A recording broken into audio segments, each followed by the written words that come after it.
All right, so I'm having problems with my keyless entry. All right, and I have this Schlage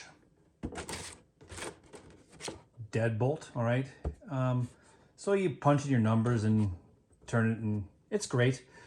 So I'm going to take you through the process of trying to remedy the issues that I'm having with this guy. So this is the BE365 DCAM 619.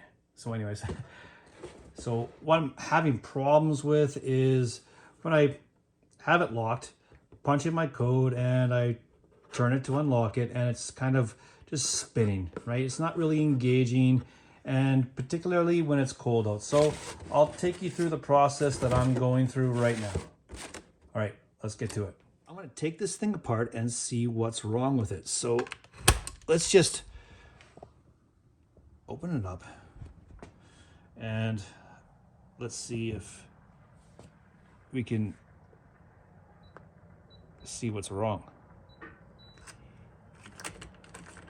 Well, it won't even, or barely engage. So it's slipping, all right? So I've never really had to deal with this previously. I'm not a locksmith, all right? I'm sure there's better videos out there that could diagnose this and tell you the proper way and how to cure this. But this is going to be the layman's way of dealing with this, all right?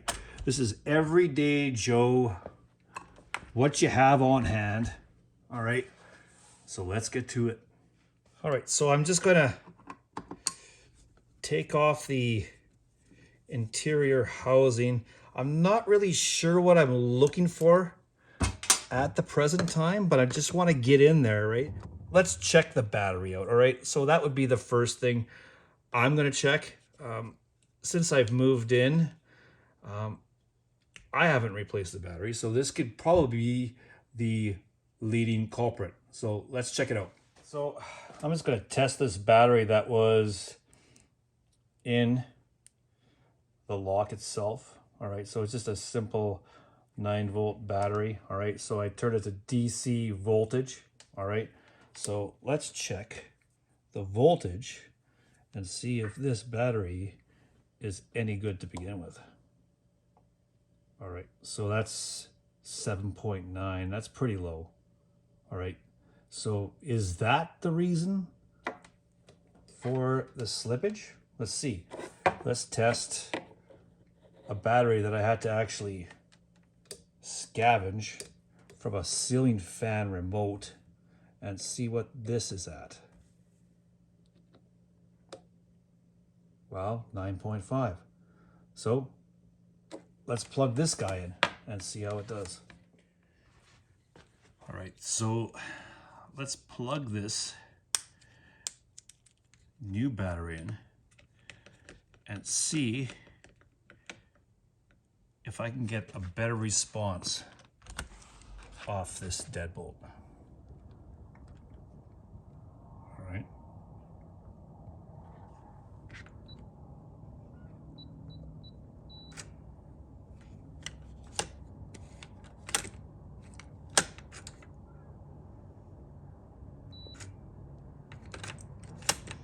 It's still kind of slipping.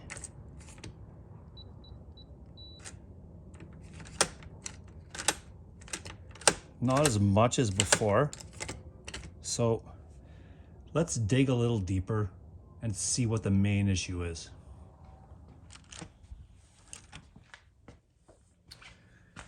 All right, so let's unplug this. Let's see what's behind here. All right, so I'm not sure how hard I should do this. So, all right, so it just clips off here. And now if I wanted to spray some WD-40 in here, there's no mechanisms, all right, other than right over here, possibly, all right, to spray it. So it looks like we got to go a little further, all right? So it looks like it's just electrical. All right, so there's this couple Phillips head screws that we'll remove here and release this base plate. So I'll put these aside here. All right, so it's the next day. I'm just gonna release this final bolt. I think it's there, okay. But first things first, and sorry for the shitty lighting.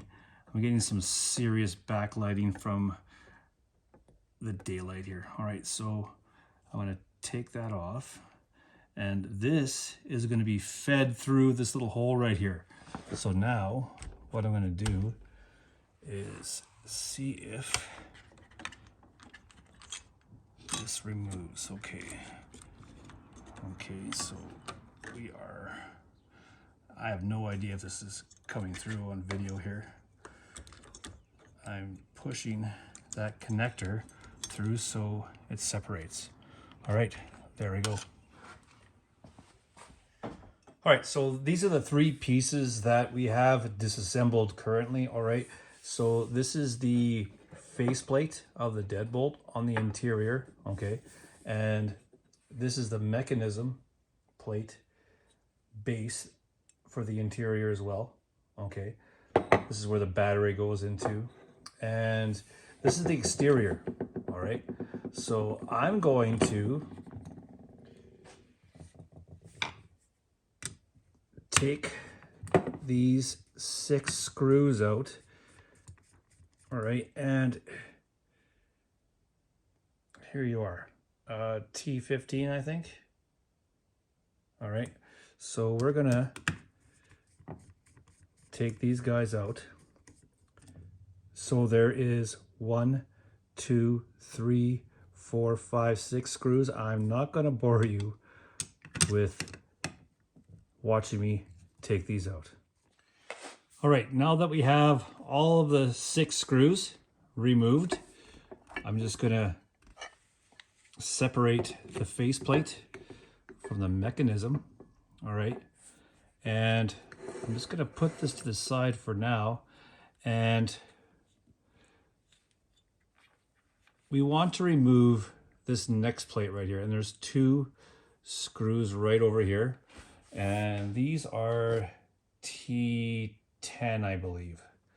All right, so I'm trying to not strip this.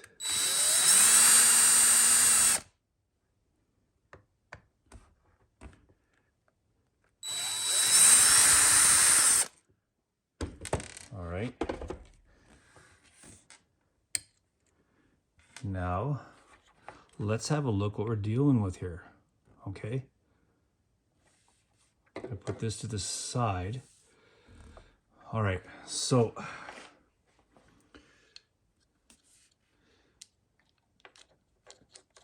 this is the mechanism, all right, that is controlling everything, all right? So previously, before, this guy was positioned over here, because I've already taken this thing apart and did this.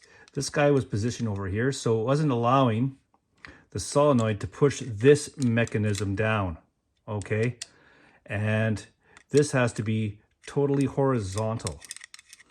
All right, so let's have a look here. So obviously we're having an issue with this piece being engaged by the solenoid to move up or down, okay? So currently, if I can remember my combination. Okay, so see how the solenoid engaged there? But this didn't move. Okay, there you go, and nothing moved. Okay, so reason being is this piece, for some reason, okay, has moved into the position to block this piece, okay? I don't have the correct terminology, all right? But this piece needs to move up and down. And this piece is inhibiting that. Okay, so let's move this right there. Now let's see if that helps.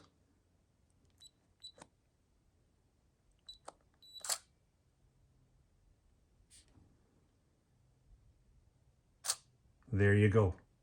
All right, so voila. I'm gonna probably maybe grease a little bit before I put this back together, and let's get to it. All right, so I'm just gonna put the face back on here. All right, and find those two teeny tiny screws, and hopefully I can get them in here seamlessly and not strip them. All right, where's the other one go? Oh, there we go. I'll just place them in here. And of course I got this big dirty drill with a piece on it here because I couldn't find just a manual. Okay. And this guy. And what's next here? All right, so this faceplate for the exterior. All right, so you'll notice. All right, so both of these pieces, now I've been through this before, and you'll notice that, let's see if I can show you guys here. You'll notice that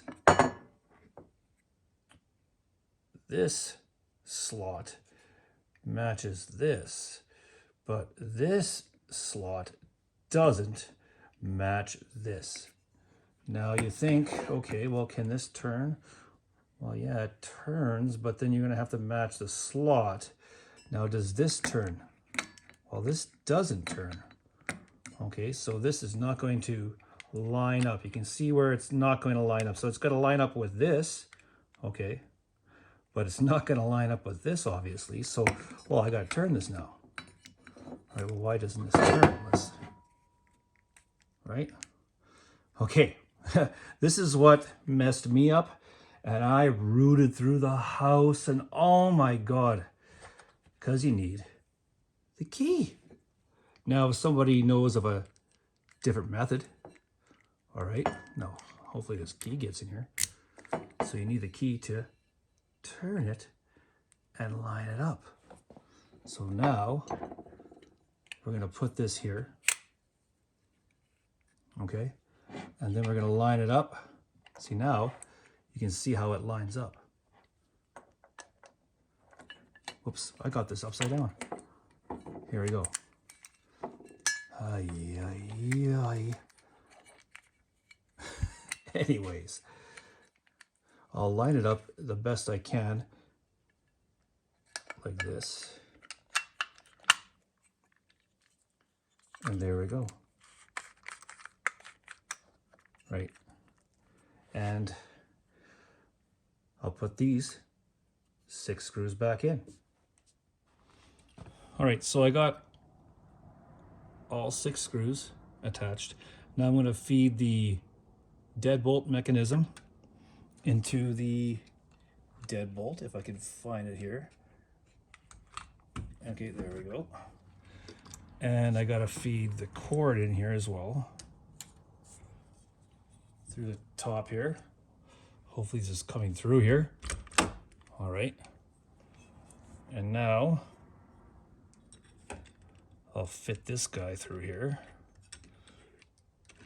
and fit the deadbolt mechanism into there, and voila. All right, now that I think I have this aligned, I'll try to put a couple of the bolts in here. All right, at least I got some purchase there. All right, so that's not going to go anywhere for now. Let's grab another one.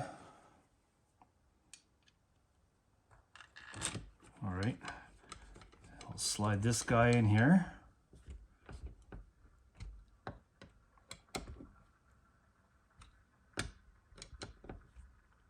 Okay. Now we'll reattach this. Is this the right way? Now you may have to, because like you'll see right over here, this little wire right over here seemed to kind of wedge itself out. So I had to push it back in to get a connection. All right. So I may have to play with that. And I'll realign these wires. All right. Attach the battery.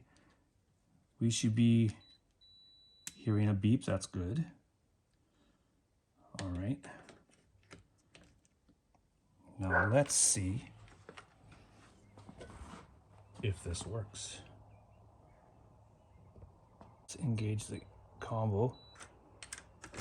All right. That's good. Let's try it again.